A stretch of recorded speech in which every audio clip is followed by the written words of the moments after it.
Kumari the dog. It was a beautiful day by the hilltops. The cold breeze battled the sun's gaze. Sometimes it won, the other times it lost.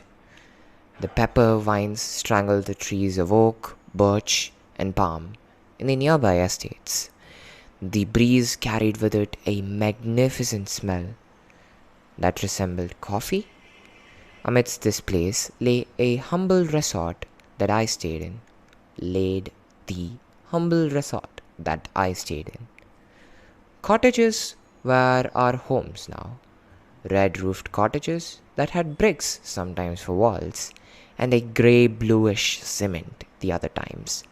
Inside these cottages were inhabitants, cozy bedding, a outdoor themed bathroom with copper bricks and cut stones, and a balcony that opened these up to a tiny pond with ducks, and a controlled amount of lush that surrounded it. There was a lounge too. It was 1:30-ish p.m. Then we entered It was 1:30-ish p.m. then. We entered the resort on a bus that was very old and not at all wise.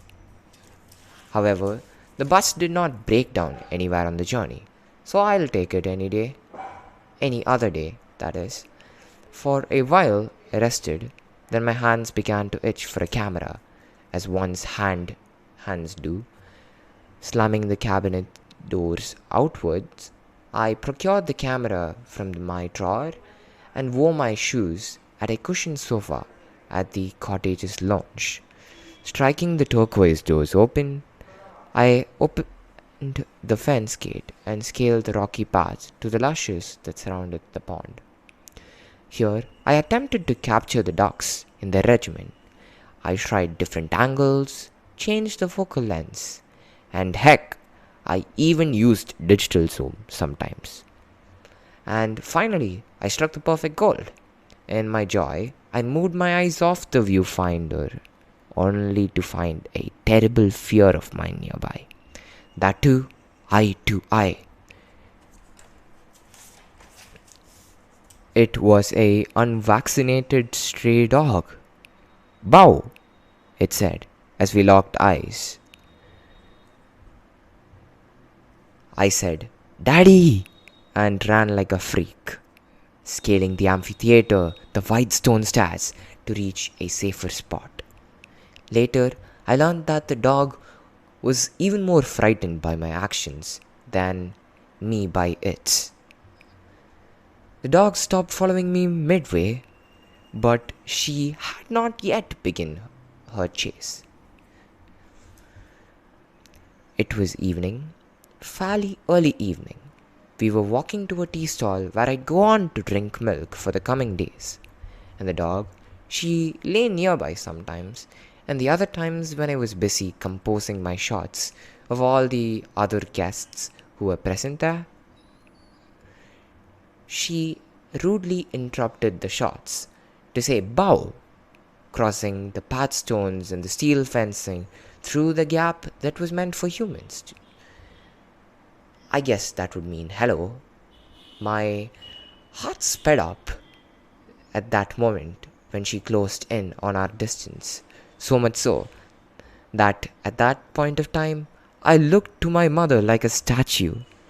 She did not trouble me afterwards, fortunately, when I ate my dinner, when I slept, and when I woke up. And in that time, when she did interrupt my shots, she did nothing. She just stood right next to me. This morning, as we walked the rocky path, my brother and everybody else wished to take the long uphill route, while I didn't. The dog came near them. I felt, good for me. I took the right path. It was not good for me. They were in a group. I was alone. The dog, she approached me. She wagged her tail intensely, and from my knowledge of dogs, you shouldn't run.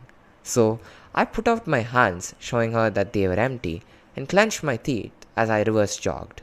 She followed me. Eye contact that was the problem. My palpitations began, and I slowly freaked out more and more, then yelled, Appa, uncle, yaravdu vanga. Meaning, Dad, uncle, somebody come here. Dad, uncle, somebody come here. A uncle did, and he dragged her by her skin, sat her, and returned. She was present while I was trampolining hard at the park with the other guests there, but she refrained from tampering with me that day. It became night, and even on this hillside, there weren't many stars. We were sat inside a hut like enclosure with a normal rooftop and up to waist walling. Warm hanging lights illuminated the place for us.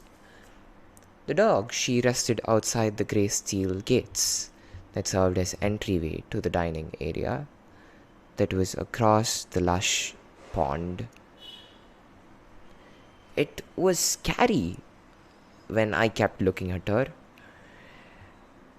and it was scary to the cottage. But when it was scary, but we returned to the cottage, and she did nothing. We did lots of adventurous, questionable stuff. This was not in the resort. Sometimes she decided to show up outside the resort to wave us goodbye. It was kind of uncomfortable for a few times.